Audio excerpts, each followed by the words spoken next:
Hello दोस्तों, मैं हूं वैभव शर्मा और आज हम एक नए टॉपिक के साथ आए हैं जिस पे पढ़ेंगे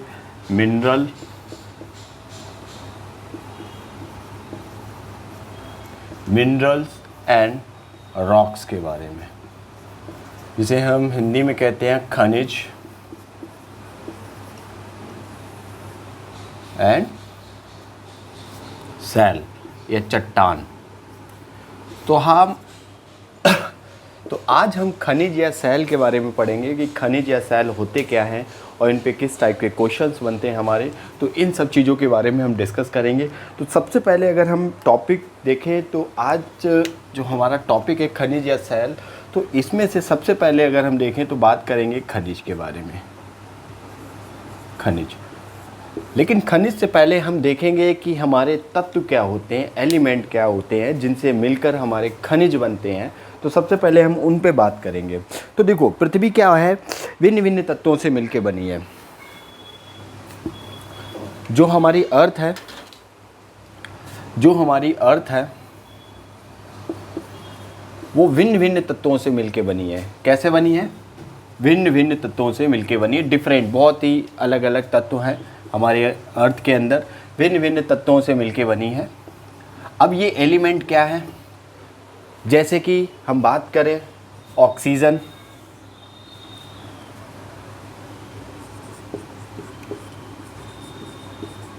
ऑक्सीजन हो गया। ऑक्सीजन के बाद हमारा आता है सिलिकॉन,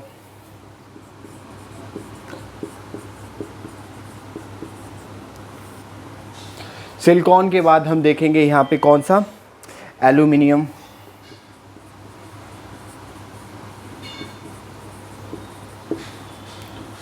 फिर हमारा आता है आयरन, जिसे हम फेरस बोलते हैं, लोहा भी बोल सकते हो आप, लोहा या फेरस बोल सकते हो, फेरस। और फेरस लोहे के बाद हमारा कौन सा आता है, कैल्शियम,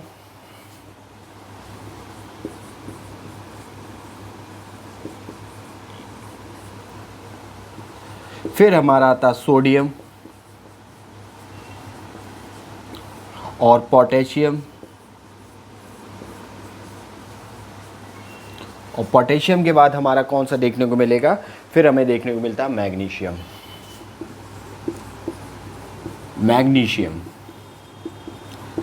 तो ये तो 8 एलिमेंट हैं जो बहुत ही ज़्यादा इम्पॉर्टेंट है, मेजर एलिमेंट हैं जो हमारी अर्थ में सबसे ज़्यादा पाए जाते हैं। ये 8 एलिमेंट, अगर हम इनकी बात करें तो ये 8 एलिमेंट हैं जो आपके अर्थ में सबसे ज़्यादा पाए जाते हैं। तो वो ये 8 एलिमेंट हैं देखने को मिलेंगे, जिसमें आपका ऑक्सीजन है, सिलिकॉन है, एल्यूमिनियम है, लोहा है और कैल्शियम है, सोडियम है, पोटेशियम है और मैग्नीशियम है।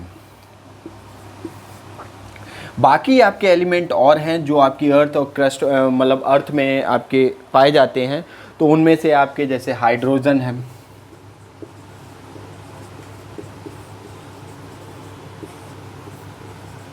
सल्फर है, हाइड्रोजन, सल्फर, आपके मैंगनीज हो गया, निकिल हो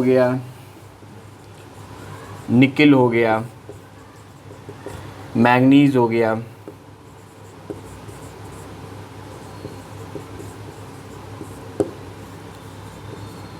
तो ये सारे आपके क्या हैं, ये मैग्नीशियम है, ये ऑक्सीजन है, ये सिलिकॉन है, ये आपका एल्यूमिनियम है, ये आपका आयरन है, फेरस, और ये आपका कैल्शियम हो गया, और ये आपका सोडियम हो गया है, और ये आपका पोटेशियम हो गया।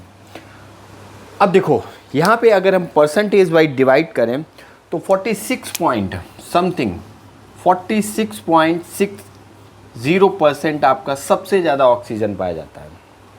इसके बाद दूसरे नंबर पे आपको देखने को मिलेगा 27% समथिंग, 27.7% आपको समथिंग देखने को मिलेगा सिलिकॉन।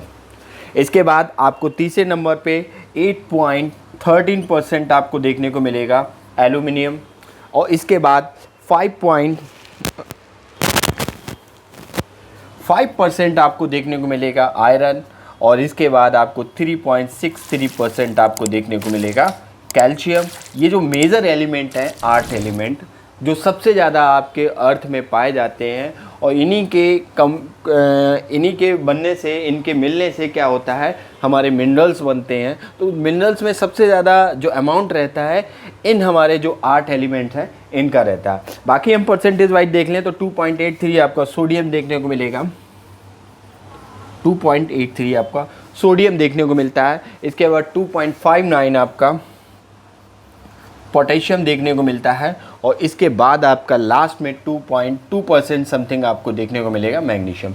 और बाकी जो आपका बचा हुआ परसेंट है, रिमेनिंग जो परसेंट है, जो आपका बचा हुआ परसेंट है, रिमेनिंग है 1% के समथिंग जो भी बचता है पॉइंट में, तो उसमें आपके हाइड्रोजन, सल्फर, निकेल, मैग्नीशियम देखने को मिलते हैं। अब यहाँ पे क्वेश्चंस कैसे बन सकते हैं, ये जो 8 आपके सबसे मेजर एलिमेंट अर्थ में पाए जाते हैं तो उनको ऑर्डर में दिया जा सकता है। आपसे पूछा जा सकता है ये 8 एलिमेंट रखे हुए हैं, इनको क्रॉनिकल ऑर्डर में, असेंडिंग ऑर्डर, डिसेंडिंग, बढ़ते हुए क्रम या घटते हुए क्रम में लगाइए। तो सबसे ज़्यादा आपका ऑक्सीजन पाया जाता है 46.60%। इसके बाद आपको सिलिकॉन देखने को मिलेगा, फिर आपको एल्यूमिनियम देखने को मिलेगा।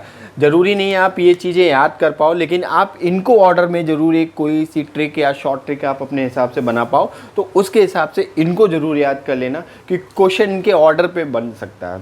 परसेंटेज आपसे नहीं पूछेगा कि कितना % ऑक्सीजन पाया जाता है, लेकिन आपसे क्वेश्चन ऐसे ऑर्डर में पूछा जा सकता है कि 1 लाइनर क्वेश्चन पूछा जा सकता है। 4 ऑप्शन रखे होंगे, पूछेगा कि यहाँ पे बताइए सबसे ज़्यादा हमारे अर्थ में, अर्थ की क्रस्ट में या अर्थ में सबसे ज़्यादा एलिमेंट कौन सा पाया जाता है। तो आपको पता होना चाहिए जो सबसे ज़्यादा एलिमेंट पाया जाता है वो कौन सा है, वो आपका ऑक्सीजन पाया जाता है। दूसरे नंबर पे सिलिकॉन पाया जाता है, फिर आपका एल्यूमिनियम, लोहा, कैल्शियम, सोडियम, पोटेशियम, इसके बाद मैग्नीशियम। तो ये 8 बहुत मेजर हैं, ये 8 हैं जो एलिमेंट, बहुत ही मेजर एलिमेंट है। अब हम बात करें, ये कम से कम 98% पार्ट में आपके क्रस्ट में आपके पाए जाते हैं। ये कौन से, ये 8 एलिमेंट। बाकी 1% में समथिंग आपके हाइड्रोजन, सल्फर, निकेल, मैंगनीज आ जाते हैं। ठीक है, तो उम्मीद करता हूँ ये चीज़ समझ रहे होंगे आप। अब हम बात करते हैं यहाँ पे कि जो हमारी अर्थ है, अभी हमने बात की थी कि अर्थ हमारी बहुत ही डिफरेंट टाइप के एलिमेंट से बनी है। तो ये सारे एलिमेंट जो हैं अर्थ को बनाने में, मतलब अर्थ की जो क्रस्ट है उसको बनाने में क्या करते हैं, अर्थ की जो क्रस्ट है या अर्थ का मेंटल है या कोर है उसको बनाने में इन्हीं का योगदान होता है सबसे ज़्यादा। अब ये क्या होते हैं, कुछ आपको मिलेंगे ठोस, अब इनके भी फॉर्म मिलेंगे, इसको नोट डाउन कर लो।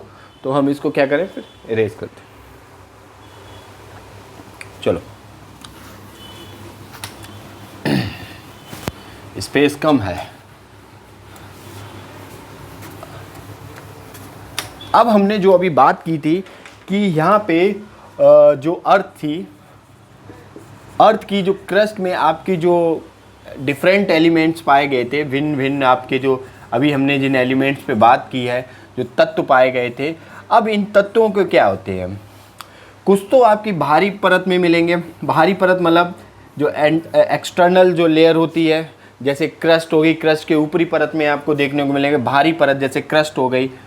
ठीक है, अब हमने इससे प्रीवियस लेक्चर जो भी हुए हैं आपके प्लेलिस्ट मिल जाएगी यूट्यूब पे, तो वहाँ पे हमने पढ़ाया हुआ है आपको क्रस्ट, मेंटल, कोर, इन सब के बारे में, interior structure of the earth के बारे में पढ़ाया। तो वहाँ पे ये पूरा डिटेल में पढ़ाया हमने क्रस्ट, मेंटल के बारे में, तो वहाँ से आप एक बार इनको अच्छे से समझ लेना।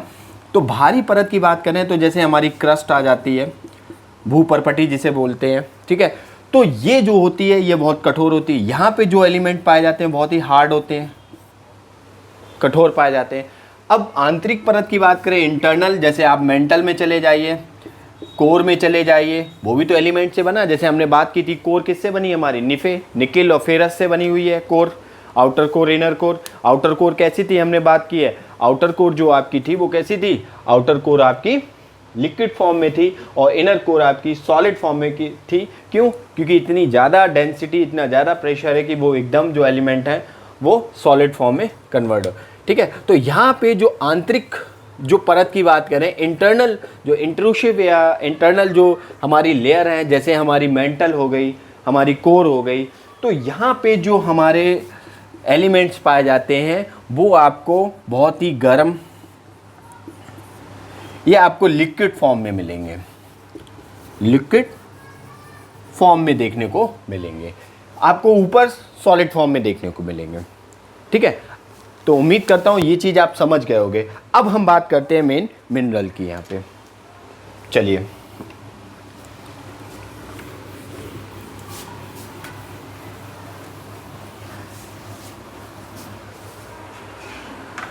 अब हम यहाँ पे बात करते हैं मिनरल्स की, खनिज। तो हम अगर मिनरल की बात करें कि हमारे मिनरल क्या होते हैं, जब दो या दो से ज़्यादा एलिमेंट्स या जो तत्व हैं वो आपस में मिलते हैं तो हमारे मिनरल्स का निर्माण होता है। क्या होता है? जब दो या दो से ज़्यादा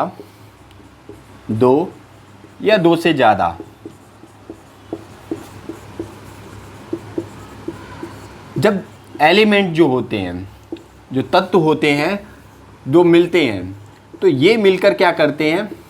ये मिलकर किसका निर्माण करते हैं? ये बनाते हैं हमारे मिनरल।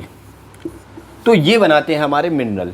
अब देखो, हमने अभी बात की थी हमारे अर्थ में क्या है, हमारे अर्थ के अंदर बहुत सारे मिनरल हैं, जिनमें हमने मेजर 8 मिनरल्स की बात की थी, जिसमें ऑक्सीजन था, सिलिकॉन था, एल्यूमिनियम था, चौथे नंबर पे लोहा था, फिर आपका कैल्शियम था, फिर आपका पोटेशियम था, वो सोडियम था, फिर पोटेशियम था, इसके बाद मैग्नीशियम था। ये ऑर्डर में थे, घटते हुए क्रम में, डिसेंडिंग ऑर्डर में।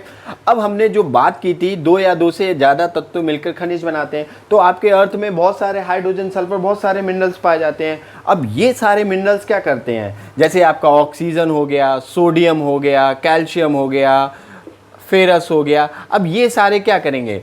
ये आपस में चारों के चारों मिल जाएंगे या दो मिल जाएंगे, कोई से इनमें 3 मिल जाएंगे, जो भी है। ठीक है, अब ये आपस में मिलके क्या करते हैं? मिनरल बनाते हैं। जब ये आपस में मिलते हैं और जब ये आपस में मिलते हैं तो एक पदार्थ का निर्माण होता है, और उसी पदार्थ को क्या कहते हैं? उस मैटर को ही क्या कहते हैं? उस सब्सटेंस को ही हम क्या कहते हैं? उस पदार्थ को ही हम क्या कहते हैं? मिनरल कहते हैं। तो उम्मीद करता हूँ आप मिनरल समझ गए होंगे कि मिनरल क्या होता है। अब हम बात करते हैं यहाँ पे,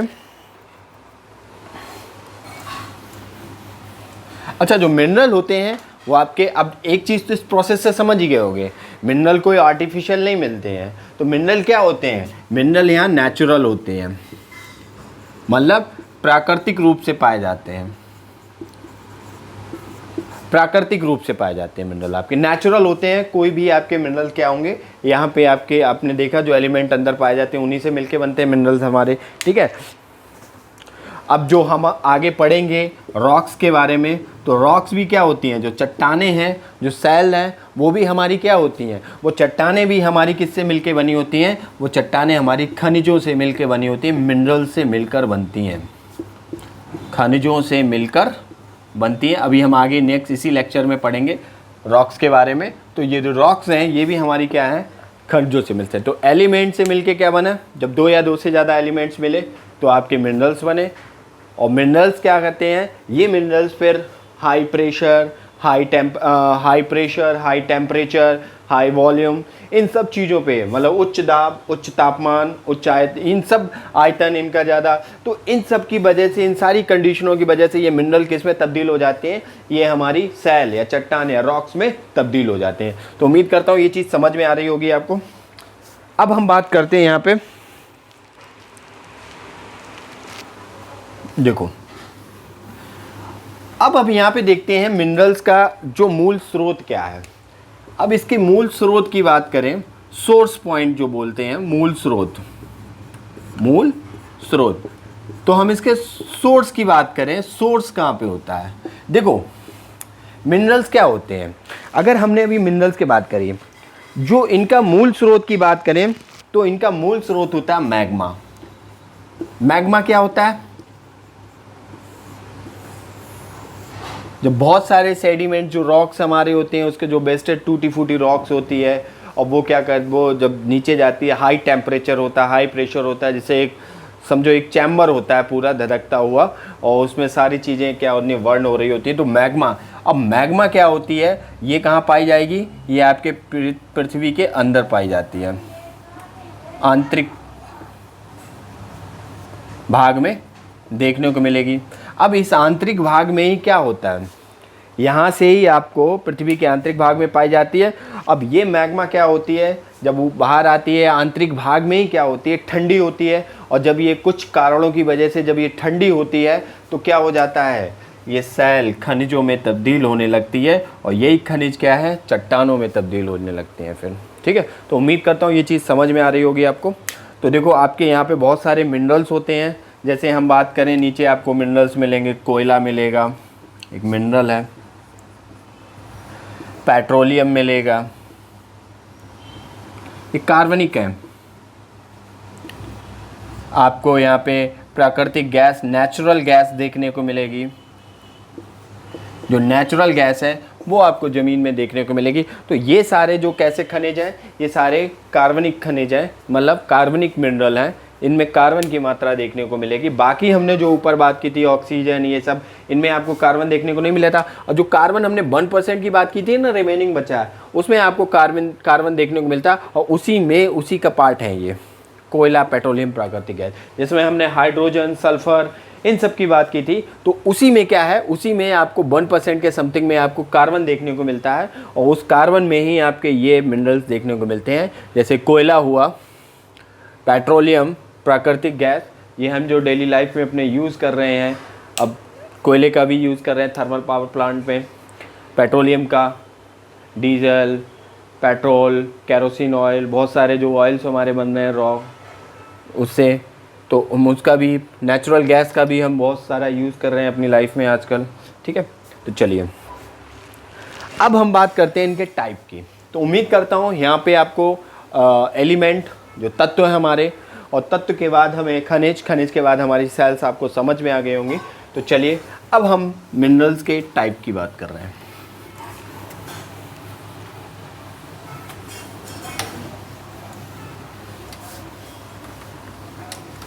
अब यहाँ पे हम अगर मिनरल्स के टाइप की बात करें, प्रकार, जिन्हें बोलते हैं टाइप। कितने टाइप के मिनरल होते हैं, मिनरल कितने टाइप के होते हैं?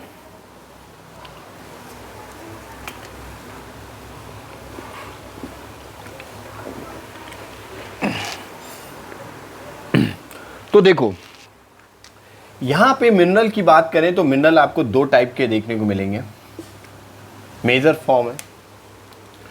एक तो आपको मिलेगा मेटालिक, जिसके एलिमेंट कैसे होते हैं, मेटल के होते हैं। तो एक तो होंगे आपके मेटालिक,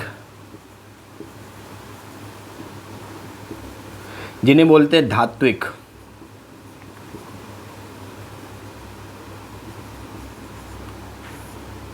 धात्विक खनिज, ठीक है, धात्विक खनिज। एक होते हैं आपके नॉन मेटालिक, जिनमें आपकी कोई मेटल नहीं पाई जाती है, नॉन मेटालिक, जिन्हें बोलते हैं अधात्विक।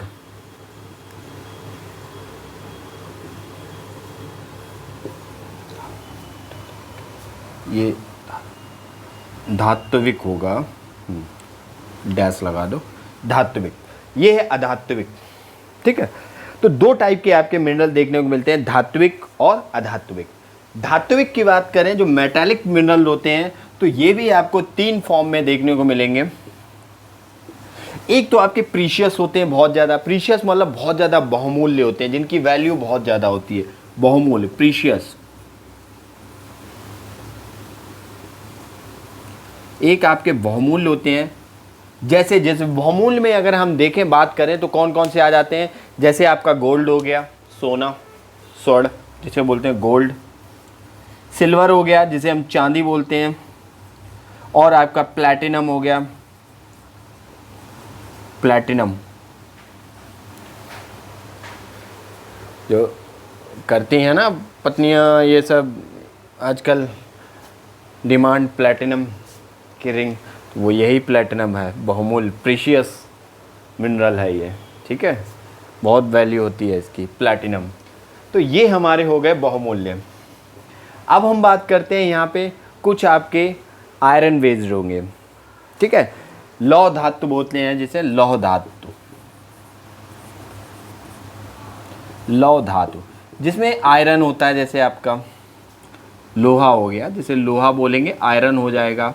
आयरन के साथ स्टील हो जाएगी, और स्टील वो जिसमें लोहा वोहा मिलाया जाता है, ये सब मिला के बनता है, तो वो आपकी लौह धातु में आ जाएगी। और इसके बाद अगर हम अलौहिक धातु की बात करें, लोहे को छोड़कर नॉन आयरन अलौहिक धातु आती हैं।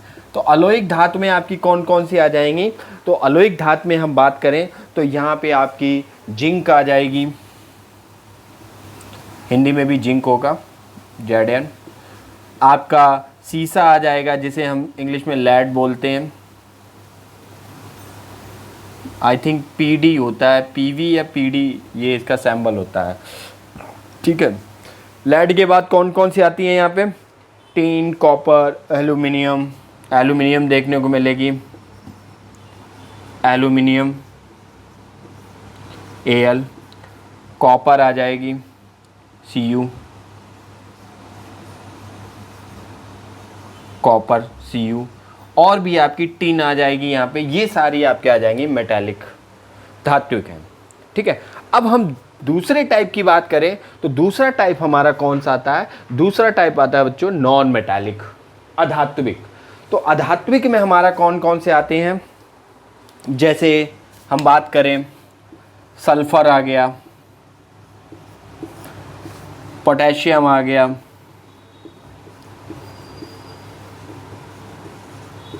सोडियम आ गया,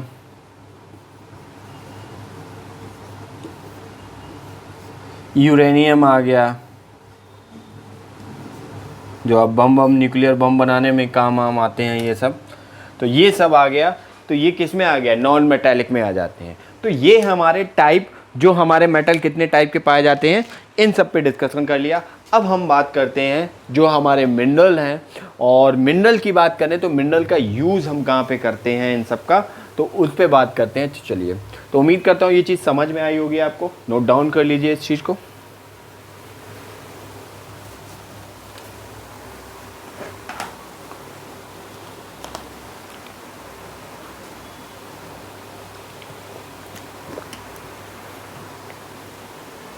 चलिए,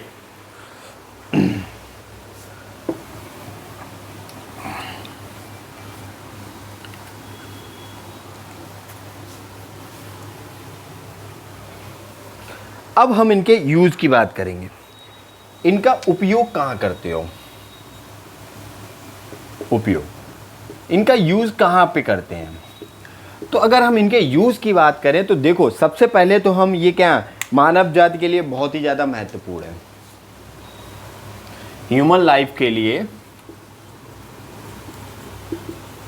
it's very important for human life. तो ह्यूमन लाइफ के लिए बहुत ही ज़्यादा इंपॉर्टेंट है, मानव जाति के लिए बहुत ही ज़्यादा महत्वपूर्ण है ये। कैसे? अब इसका यूज़ आप ईंधन में करते हो, फ्यूल में, एज ए फ्यूल करते हो। और फ्यूल में आप कैसे करते हो मिनरल का यूज़? अगर हम फ्यूल में बात करें, मिनरल का यूज़ कैसे करते हो? अभी हमने कार्बनिक मिनरल की बात की थी, जो 1% में समथिंग पाए जाते हैं आपके। तो फ्यूल में क्या आप कोयले की तरह यूज़ करते हो, कोयले की तरह यूज़ करते हो। कोयले के साथ साथ आप किस में यूज़ करते हो? आप पेट्रोलियम की तरह यूज़ करते हो, पेट्रोलियम। अब पेट्रोलियम के साथ साथ आप नेचुरल गैस की तरह यूज़ करते हो, जो प्राकृतिक गैस है उसकी तरह यूज़ करते हो। जैसे पेट्रोलियम में बात करें तो पेट्रोलियम में आप क्या बनाते हो? आप पेट्रोल बनाते हो, पेट्रोल के साथ साथ आप क्या बनाते हो? यहाँ पे डीजल बनाते हो, उससे जो रॉ आप निकालते हो, कच्चा तेल लाते हो, आप क्रूड ऑयल लाते हो। तो क्रूड ऑयल को रिफाइनरी में ले जाके क्या करते हो? यही तो किया जाता है। जो आपकी डिग वोई और हिंदुस्तान में बहुत सारी रिफाइनरी हैं, ठीक है, तो वहाँ पे क्या होता है? ये रिफ़ाइन किया जाता है यहाँ पे। तो पेट्रोलियम क्या बनता है आपका? पेट्रोल, कैरोसिन ऑयल, डीजल, मोमी ऑयल, ये तो सब बनता है इससे। तो इसका आप एज ए फ्यूल यूज़ कर रहे हो, एक मिनरल है ये। अब ये कोल की बात करें तो कोल का आप यूज़ करते हो, ये भी माइंस में निकाला जाता है। जैसे झारखंड में झरिया की खान्स माइंस हैं, रानीगंज माइन, ये सारी क्या हैं, ये सारी कोल माइन है। अब इन कोल माइन से कोल निकालते हो आप, थर्मल पावर प्लांट में यूज़ करते हो, इलेक्ट्रिसिटी प्रोड्यूस करते हो, बड़े बड़े पावर प्लांट हैं उनमें आप क्या करते हो, इस कोल को यूज़ करते हो। तो एज ए फ्यूल ही तो यूज़ कर रहे हो आप यहाँ पे, ठीक है। अब हम बात करें यहाँ पे इंडस्ट्री में यूज़ करते हो आप। इंडस्ट्री जो उद्योग हैं, औद्योगिक क्षेत्र जो हैं आपके, वो उद्योग हैं जो आप उनमें यूज़ करते हो आप इसको, ठीक है। आप औषधि के रूप में यूज़ करते हो मिनरल्स को। आप यहाँ पे औषधि के साथ साथ किस में यूज़ करते हो, फर्टिलाइज़र की तरह यूज़ करते हो आप। जैसे पोटेशियम, सोडियम, ये आप इनको क्या फर्टिलाइज़र, आप जो खाद लाते हो उनमें होता है ये सब, ठीक है। तो उसकी तरह भी आप इसको यूज़ करते हो। तो मिनरल्स को आप दैनिक जीवन से आप बिल्कुल ही इससे कनेक्ट हैं, पूरी तरीके से मिनरल से डिपेंड हैं पूरी तरीके से। आप किसी ना किसी फॉर्म में मिनरल्स को क्या करते हो, आप किसी ना किसी फॉर्म में मिनरल्स को यूज़ कर रहे होते हो अपनी लाइफ में, ठीक है। तो उम्मीद करता हूँ ये चीज़ समझ गए होगे आप। जैसे इंडस्ट्री में आप आयरन हो गया, आयरन का रॉड बनाते हो, सरिया वरिया ये सब बिल्डिंग्स में लगती है, कंक्रीट पे, तो ये सब क्या है, ये सब है तो मिनरल्स ही, ठीक है। ये आयरन और इन सब से मिल मिला के तो बनता है सब कुछ, ठीक है। तो उम्मीद करता हूँ ये चीज़ समझ रहे होगे आप। तो मिनरल्स का हमारी जो लाइफ है ह्यूमन लाइफ में बहुत ही ज़्यादा इम्पॉर्टेंट है। तो ह्यूमन लाइफ के लिए बहुत ज़्यादा इम्पॉर्टेंट है मिनरल्स, ठीक है। तो ये हमारे कह सकते हैं प्राकृतिक संसाधन हैं, नेचुरल रिसोर्सेज हैं जिन पे हम डिपेंड हैं। जैसे ये वाले नेचुरल रिसोर्सेज, अब इनका इतना यूटिलाइजेशन होने लगा है कि इनको बनने में करोड़ों साल लगते हैं, लाखों साल लगते हैं। अब ये ख़त्म हो रहे हैं धीरे धीरे। तो हम इसीलिए डिपेंडेंसी अपनी किस पे बढ़ा रहे हैं, इसीलिए हम अपनी डिपेंडेंसी सोलर एनर्जी पे बढ़ा रहे हैं।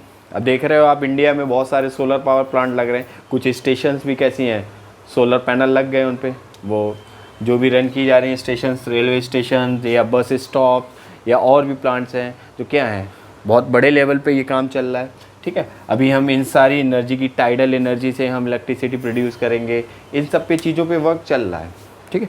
तो चलिए अब हम बात कर लेते हैं कुछ इंपॉर्टेंट मिनरल्स की। तो इन चीज़ों को समझ गए होंगे, तो चलिए तो कुछ हम इंपॉर्टेंट मिनरल्स की बात कर लेते हैं।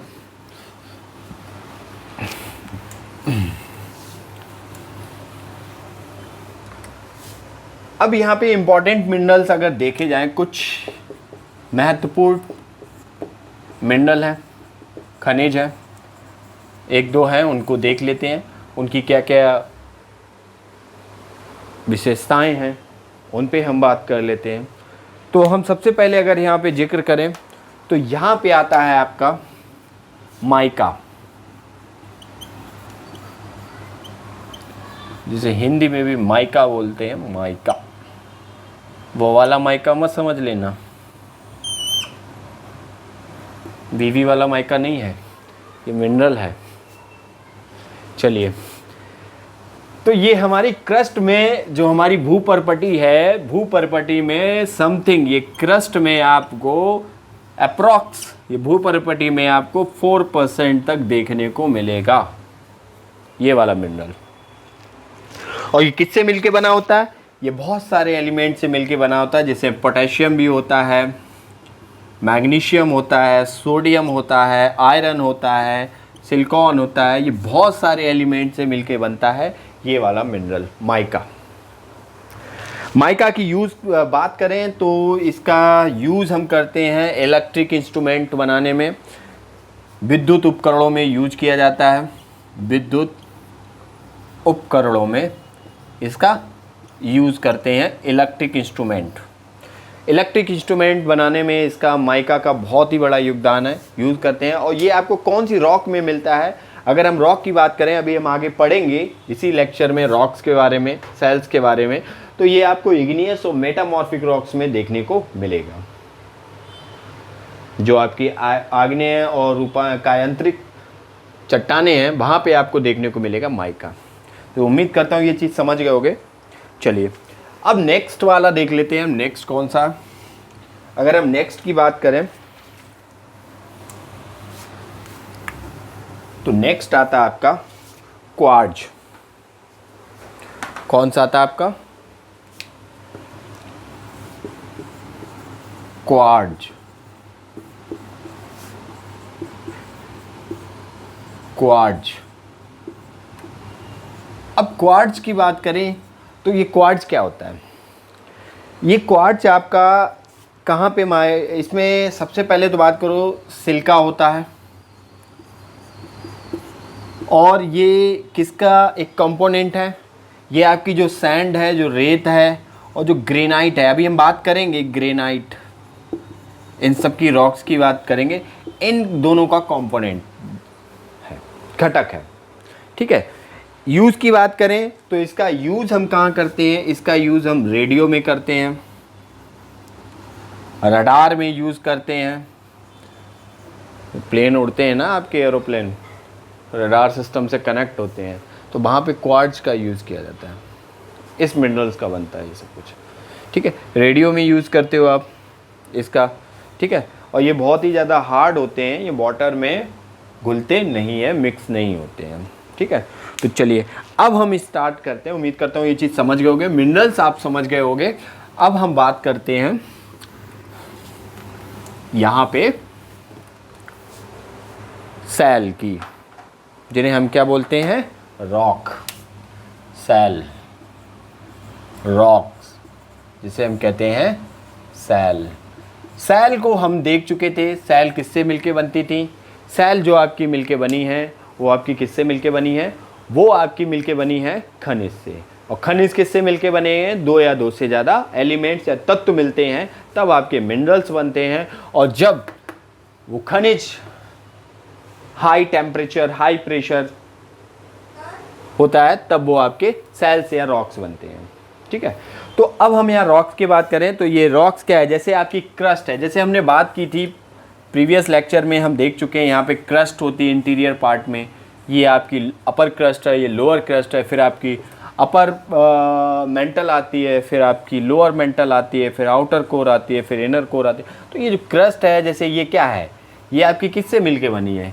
ये जो क्रस्ट है आपकी, ये किससे बनी है? ये जो भूपर्पटी जिसे बोलते हैं, भूपर्पटी, जिस पे आप रह रहे हो, आप मकान, आपके बिल्डिंग, आपके रोड्स, आपके ओशियंस, ये सारी चीज़ें आपकी जो हैं वो किस पे हैं?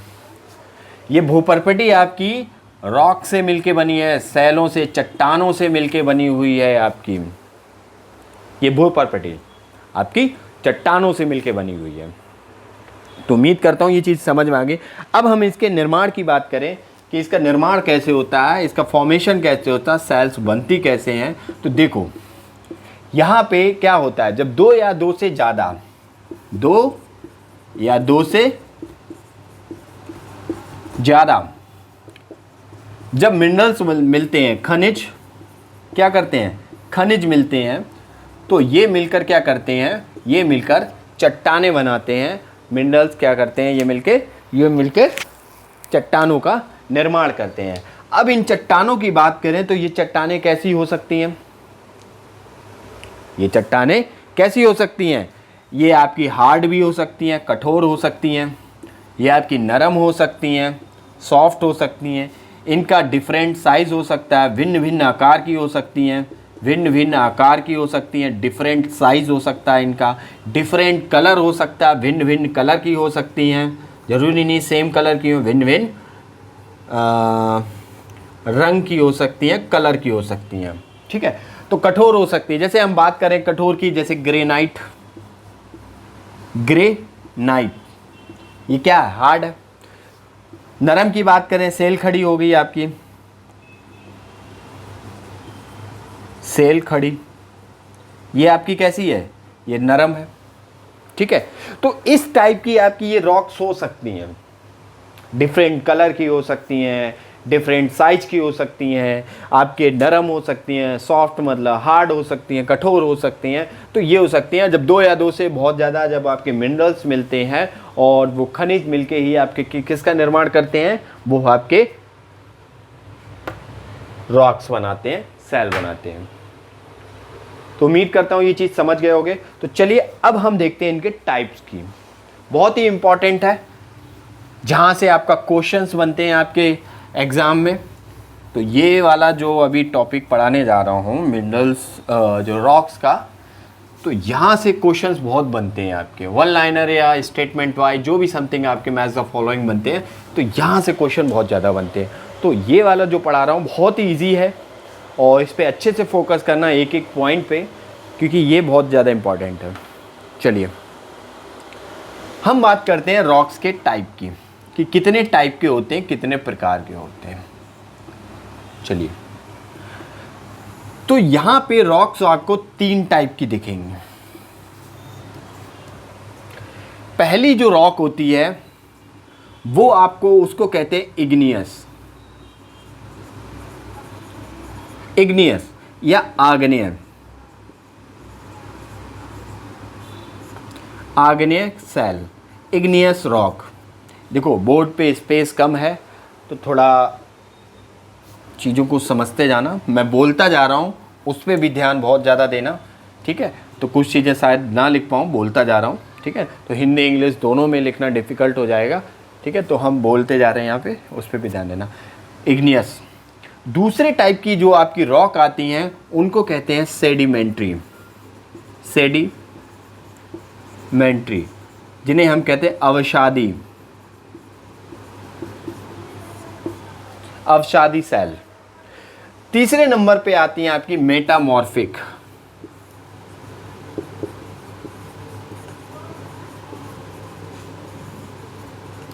जिन्हें बोलते हैं कायांतरित, कायांतरिक,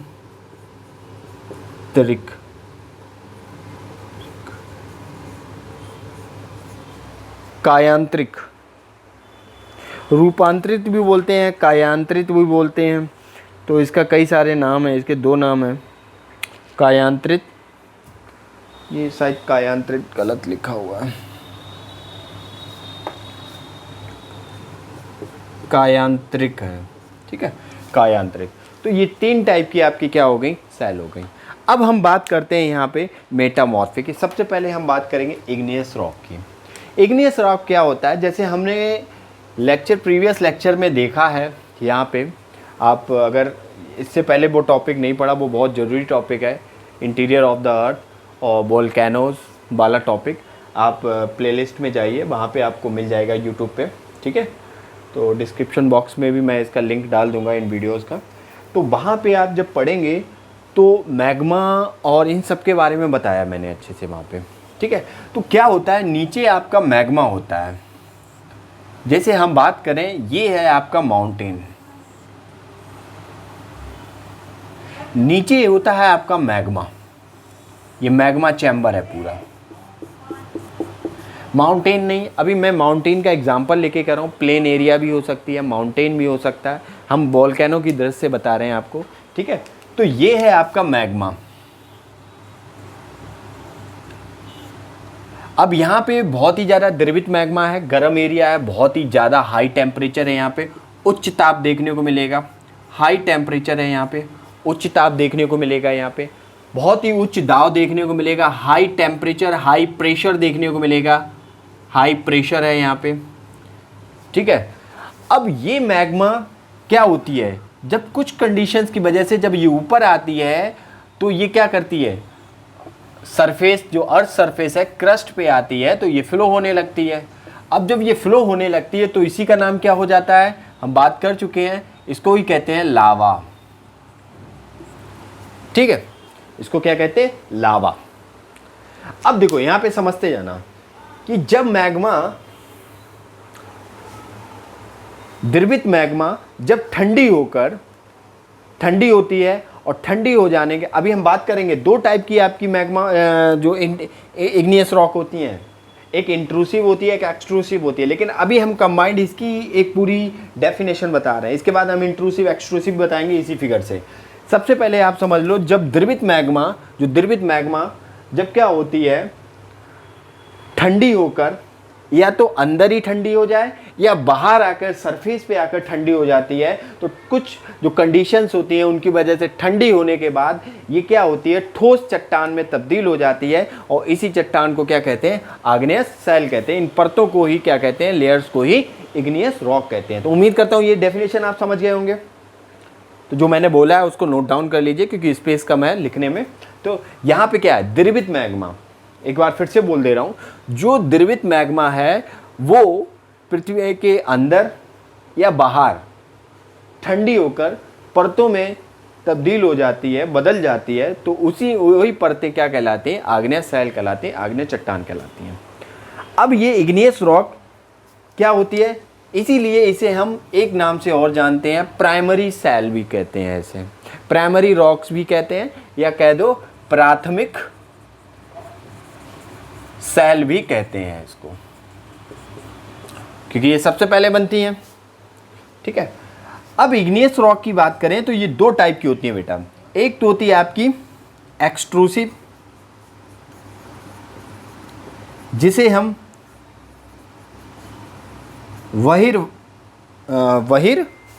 एक्सट्रूसिव होती है, और एक्सट्रूसिव को हम क्या कहते हैं, यहां पे जो एक्सट्रूसिव होती है, एक्सट्रूसिव का नाम यहां पे है बहिर्वेदी। और एक होती है आपकी इंट्रूसिव, अंदर होती है जो इंट्रूसिव, जिसे हम कहते हैं अंतर्वेदी। अंतर्वेदी, ये दो टाइप की होती है आग्नेय सैल। यहाँ पे सवाल बन जाते हैं आपके। ठीक है, इंट्रूसिव की बात, सबसे पहले हम एक्सट्रूसिव की बात करें। देखो फिगर पे, जब द्रवित मैग्मा बाहर आती है, सरफेस के बाहर आकर लावा की फॉर्म में, अब वही मैग्मा का नाम जब सरफेस पर आती है, सरफेस पे उस मैग्मा को क्या लावा बोलने लगते हैं। जब द्रवित मैग्मा, लिक्विड मैग्मा जब सरफेस पे आती है, धरातल पे आती है, और धरातल पे आकर वो जैसे हवा हो गई, पानी हो गया, ठीक है, इन सब के संपर्क में आकर क्या हो जाती है, ठंडी हो जाती है, और ठंडी होने के बाद कई सारी परतों में तब्दील हो जाती है, बदल जाती है, तो उसी को हम क्या कहते हैं, उसी को हम एक्सट्रूसिव रॉक कहते हैं। जैसे इसका एग्जाम्पल है बेसॉल्ट, बसॉल्ट, जो हिंदी में कहते हैं बेसॉल्ट। जो आपके डेक्कन ट्रैप्स हैं ना, भारत में जो महाराष्ट्र, गुजरात, मध्य प्रदेश, और आप कर्नाटक नीचे जाएंगे तेलंगाना में, तो वहाँ पे डेक्कन ट्रैप मिलेगा आपको, लावा जो ब्लैक सॉइल देखने को मिलती है वहाँ पे। तो डेक्कन ट्रैप में जो आपकी रॉक्स पाई जाती हैं वो बेसॉल्ट रॉक पाई जाती है। एक्सट्रूसिव इग्नियस रॉक देखने को मिलती है आपको। इंट्रूसिव क्या होता है, जब जो लिक्विड मैग्मा है, जो आपकी द्रवित मैग्मा है, कुछ कंडीशंस की वजह से ही आपके जो अर्थ के अंदर ही ठंडी होकर आपकी रॉक्स में या सेल में परिवर्तित हो जाती है, तो उसको हम इंट्रूसिव रॉक बोलते हैं। जैसे इसके एग्जांपल की बात करें तो आपका आएगा ग्रेनाइट। ग्रेनाइट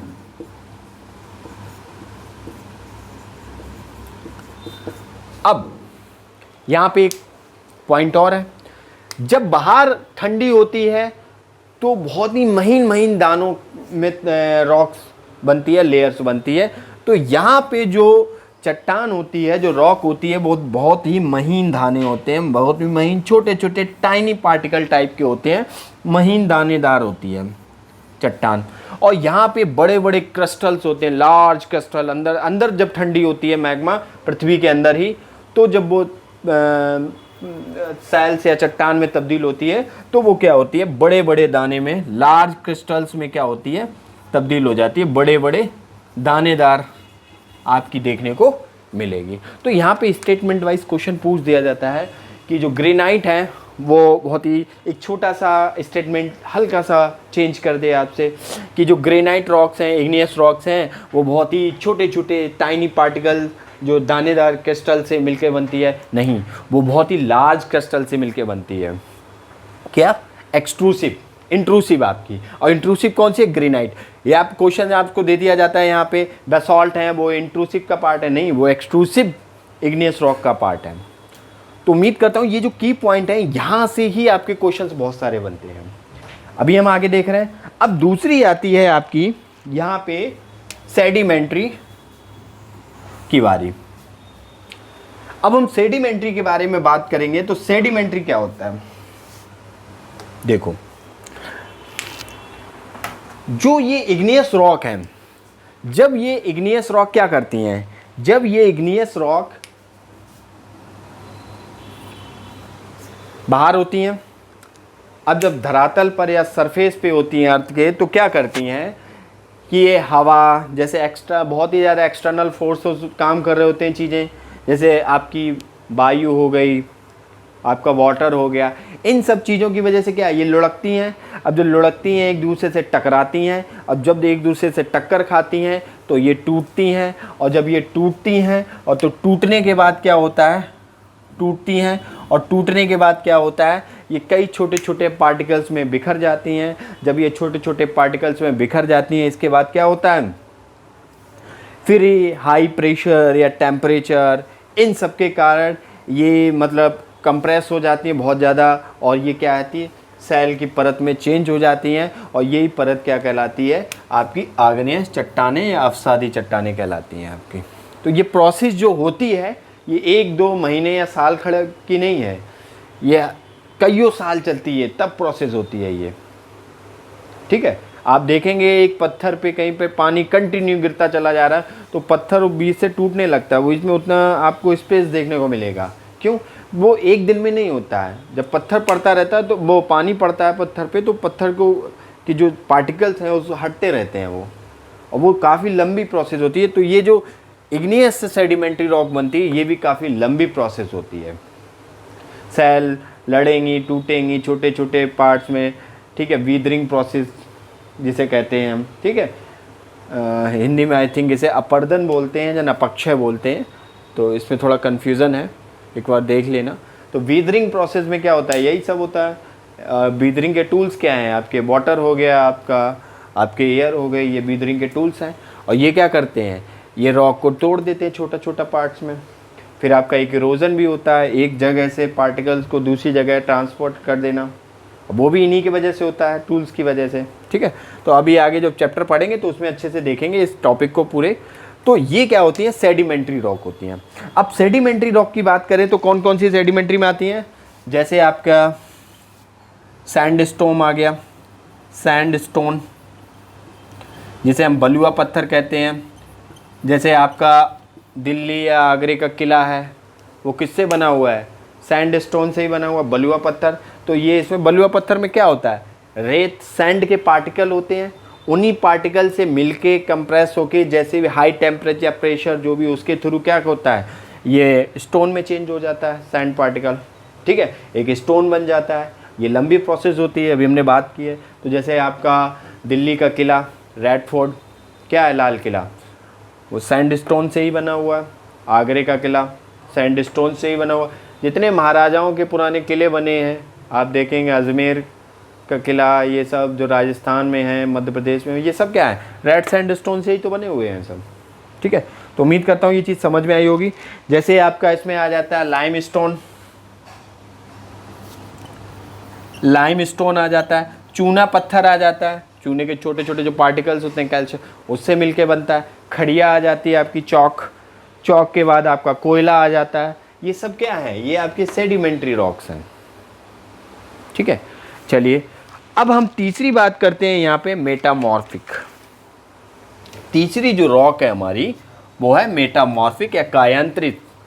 तो कायांतरित या मेटामॉर्फिक क्या होती है, जो आपकी इग्नियस या सेडिमेंट्री रॉक्स होती हैं, जब ये हाई टेम्परेचर या हाई प्रेशर या वॉल्यूम से क्या होता है, ये रॉक्स तब्दील होने लगती हैं। किस में तब्दील होने लगती हैं, आपकी मेटामॉर्फिक रॉक। तो मेटामॉर्फिक रॉक की बात करें कैसे बनती है, मेटामॉर्फिक जो रॉक होती है वो आपकी इग्नियस और सेडिमेंट्री से ही बनती है। डायरेक्ट भी आपकी इग्नियस से भी डायरेक्ट मेटामॉर्फिक, अभी हम इसी लेक्चर में देखेंगे वो रॉक साइकिल को, सेल चक्र को, तो उसमें देखेंगे इग्नियस से भी डायरेक्ट मेटामॉर्फिक बन जाती है, सेडिमेंट्री से भी मेटामॉर्फिक बन जाती है, इन दोनों से भी मेटामॉर्फिक बन जाती है। बट क्या होनी चाहिए condition, high temperature, high pressure, volume, इन सब की वजह से क्या होता है, मेटामॉर्फिक में ये रॉक्स तब्दील होने लगती हैं और ये क्या बनाती है, मेटामॉर्फिक रॉक बनाती है। जैसे हम एग्जाम्पल की बात करें तो एग्जाम्पल में आपका जैसे आ जाएगा, चूना पत्थर से क्या बनता है, लाइम स्टोन जो होता है आपका,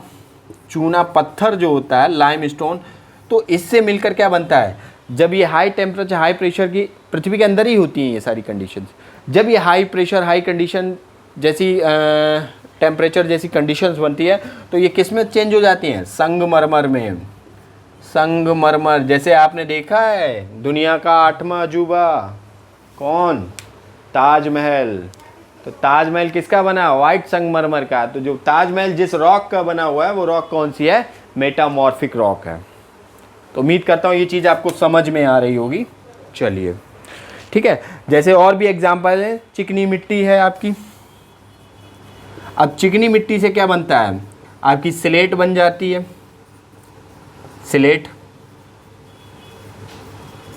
ये इस टाइप के क्वेश्चन दे दिए जाते हैं, मैच द फॉलोइंग में दे दिए जाते हैं, या ये एग्जाम्पल याद रखना बहुत ज़्यादा इंपॉर्टेंट है, कौन सा एग्जाम्पल किसका है, क्योंकि एग्जामिनर क्या करता है इन एग्जाम्पल के बेस पे ही क्वेश्चन पूछ देता है, और ये रटने की नहीं है, भूल जाओगे आप, इसका उसमें मिक्स कर दोगे। तो आप अगर एक प्रॉपर वे में अगर इनको आप देख रहे हो तो आप अच्छे से इनको तैयार कर ले जाओगे।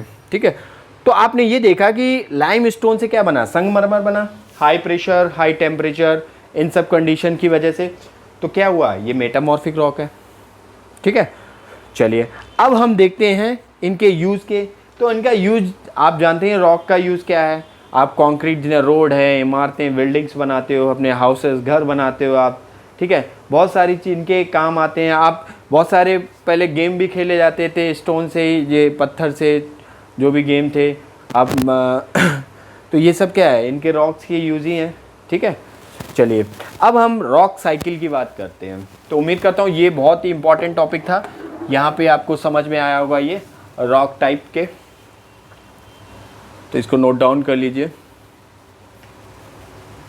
चलिए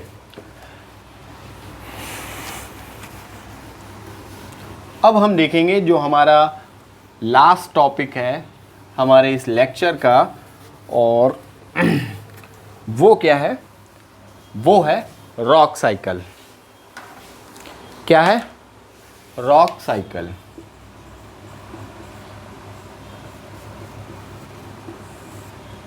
जिसे बोलते हैं शैल चक्र। तो चलिए देखते हैं शैल चक्र क्या है।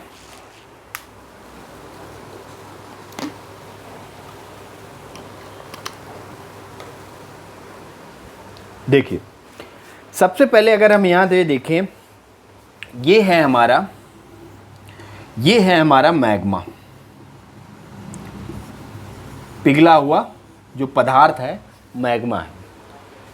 मैग्मा से क्या हुआ, मैग्मा जब ठंडा हुआ, अभी हमने सारी प्रोसेस देखी थी, मैग्मा जब ठंडा हुआ तो वो किस में तब्दील हो गया, इग्नियस रॉक में, आग्नेय शैल में।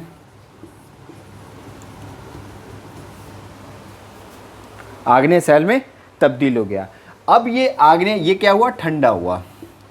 अब ये आग्नेय शैल छोटे छोटे टुकड़ों में टूटा, छोटे छोटे टुकड़ों में क्या हुआ, टूट गया। टूट कर ये किस में तब्दील हो गया, ये आपकी क्या बना, शैल परत बना, अवसाद बन गए। अवसाद मतलब सेडिमेंट टाइप के बन गए, सेडिमेंट अवसाद बन गए छोटे छोटे टुकड़ों में टूटकर। अब ये अवसाद क्या हुआ, ये अवसाद आपका हाई प्रेशर मतलब काफ़ी दबकर, किसके, उच्च ताप, हाई टेम्परेचर, तापमान, हाई प्रेशर, उच्च दाब के कारण ये अवसाद क्या हुआ, कंप्रेस्ड हुआ, और ये किस में तब्दील हो गया, ये आपका बन गया अवसादी चट्टानें, सेडिमेंट्री रॉक्स बन गई। अब ये सेडिमेंट्री रॉक्स क्या हुआ, पुनः ये किस में तब्दील हो गई। अब ये सेडिमेंट्री रॉक्स टूटेंगी या बहुत सारी प्रोसेस होगी, या ये वाली प्रोसेस देख लो। तो यहाँ पे हाई टेम्परेचर हो गया, हाई प्रेशर हो गया, यहाँ पे भी हाई टेम्परेचर हाई प्रेशर। ठीक है, दोनों की वजह से हो सकता है या केवल एक एक की वजह से हो सकता है। यहाँ पे आपकी एक रॉक्स देखने को मिलेगी जिसे कहते हैं मेटामॉर्फिक, कायांतरित, जिसे कायांतरित शैल बोलते हैं, मेटामॉर्फिक रॉक, कायांतरिक शैल बोलते हैं, उसमें तब्दील हो जाएगी। और ये कायांतरिक शैल पुनः क्या करती हैं, मैग्मा में टूट जाती हैं और ये पिघल जाती हैं, और पिघलने के बाद ये दोबारा किस में तब्दील हो जाती हैं, पिघल कर ये दोबारा मेल्ट होकर मैग्मा बना देती हैं। तो एक पूरी साइकिल सी आपको देखने को मिलेगी। तो इसी को कहते हैं रॉक साइकिल। तो उम्मीद करता हूँ ये चीज़ समझ में आ गई होगी आपको। तो यहाँ से देखो मेटामॉर्फिक के लिए ज़रूरी नहीं कि ये दोनों ही इकट्ठी हों, आग्नेय से भी डायरेक्ट मेटामॉर्फिक बन जाती है, सेडिमेंट्री से भी डायरेक्ट मेटामॉर्फिक आपको देखने को मिलेगी। तो चलिए उम्मीद करता हूँ ये चीज़ समझ में आई होगी। तो एक बार हम क्वेश्चंस क्या बन सकते हैं इस पर डिस्कशन कर लेते हैं। तो देखो जो सबसे पहले हमने अभी बात की थी पे यहाँ पे रॉक्स की, इग्नियस, सेडिमेंट्री, ये वाला पॉइंट यहाँ पे क्वेश्चंस बहुत बनते हैं। आपके रॉक्स के नाम पूछ दिए जाएंगे, आपसे कह दिया जाएगा कि जो मेटामॉर्फिक रॉक है बताइए मेटामॉर्फिक रॉक में कौन कौन सी चट्टानें आती हैं आपकी। तो संगमरमर, स्लेट आ गया, संगमरमर आ गया, आपका क्वार्ट्ज आ गया जो हमने पढ़ा था, माइका आ गया, ये सब किस में आ जाते हैं, ये सब आपके मेटामॉर्फिक में आ जाते हैं। सेडिमेंट्री में बात कर दे क्या आते हैं तो पता होना चाहिए, जैसे सैंड स्टोन है आपका बलुआ पत्थर, मेरा सेडिमेंट्री में आ जाएगा। तो इस टाइप के ये बेसॉल्ट कैसा है, इंट्रूसिव है, एक्सट्रूसिव है। बेसॉल्ट ऊपर आके बनता है तो एक्सट्रूसिव हुआ, बहिर्वेदी हुआ, ठीक है। तो इस टाइप से आपसे क्वेश्चन पूछ दिए जाते हैं। तो उम्मीद करता हूँ, और एक पॉइंट जहाँ पे क्वेश्चन बहुत बनते हैं आपके, वो हमने स्टार्टिंग में बात की थी एलिमेंट्स पे। तो अर्थ में सबसे ज़्यादा एलिमेंट्स कौन से पाए जाते हैं तो आपको पता होना चाहिए, ऑक्सीजन, सिलिकॉन। परसेंटेज मत याद रखो, फिलहाल आप ऑर्डर याद रखो, क्योंकि ऑर्डर बेस पे ही आप पे क्वेश्चन पूछ दिए जाते हैं। वन लाइनर या आप पे स्टेटमेंट वाइज या मैच द फॉलोइंग में आप करके आपसे क्वेश्चन पूछा जा सकता है, और पूछे भी गए हैं। बड़े बड़े एग्जाम में पूछे गए हैं, यूपीएससी में पूछे गए हैं, स्टेट पीसीएस में ये सवाल आए हुए हैं, ठीक है। आप प्रीवियस ईयर के क्वेश्चन पेपर उठाइए, वहाँ पे आपको ये सारे क्वेश्चंस मिलेंगे। इस पे बहुत ही इंपॉर्टेंट टॉपिक है ये। तो उम्मीद करता हूँ आपको समझ में आया होगा। तो चलिए मिलते हैं अब नेक्स्ट टॉपिक में, नेक्स्ट लेक्चर में मिलते हैं नेक्स्ट टॉपिक के साथ।